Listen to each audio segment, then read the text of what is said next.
சோஸ்திரம். புதிய நாளை கூட்டி கொடுத்து எங்கள் தேவனுக்கு நன்றி கூறி நீங்க எல்லாரும் தேவனுக்குள்ள மன மகிழ்ச்சியா சந்தோஷமா இருப்பீங்கன்னு நான் விசுவாசிக்கிறேன்.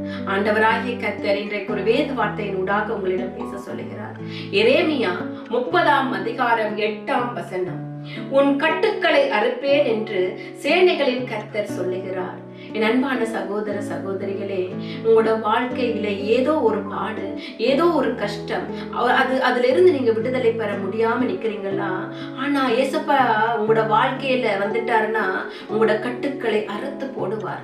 18 வருடமாக கூனியாக இருந்தாங்க ஒரு ஸ்திரீ, சத்ருவினால கட்டப்பட்டு இருந்தாங்க. ஆனா ஏசப்பா அவங்களை அழைச்சு அவங்களோட தலையில கைய வச்ச போதே அவங்க விடுதலை பெற்றாங்க. தேவனை மகிமைப்படுத்தினாங்க. உங்களோட வாழ்க்கையிலும் ஏதோ ஒரு கட்டு, அதுல இருந்து நீங்க விடுதலை பெற முடியல, அந்த கட்டு சாபமாக இருக்குது, விடுதலை இல்ல, செய்வன சூனியம் மந்திர தந்திரம் இருக்குது. இப்படி நீங்க அநேக இடங்களை தேடி ஓடிக்கிட்டு இருக்கிறீங்க. ஆண்டவரை தேடுங்க. ஏசப்பாட வழியில நடந்து வாங்க. அவருடைய வழியில வர்றவங்களுக்கு விடுதலை நிச்சயமா உண்டு. அவருடைய வழியில வர்றவங்க விடுதலையை பெற்றுக் கொள்ளுவாங்க. அதனால ஏசப்பா இன்றைக்கு உங்களுக்கு சொல்றாரு, உன் கட்டுக்களை அறுப்பேன் என்று.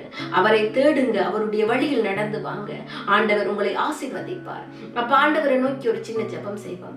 அன்பான தகப்பனே, யார் யாரெல்லாம் இந்த வீடியோவை பார்த்து கொண்டிருக்கிறார்களோ, எப்படிப்பட்ட சூழ்நிலைகள், எப்படிப்பட்ட கட்டுக்கள் நான் அறியேன் ஐயா, ஆனால் நீங்கள் அறிந்திருக்கிறீங்க ஆண்டவரே, நீங்க பேசியிருக்கிறீங்க ஆண்டவரே.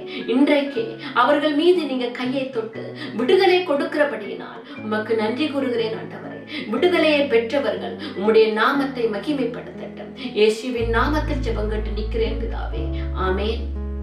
நீங்கள் எல்லோரும் மிகவும் விசேஷமான நீங்க. ஆண்டவர் உங்களை ஆசீர்வதிப்பார்.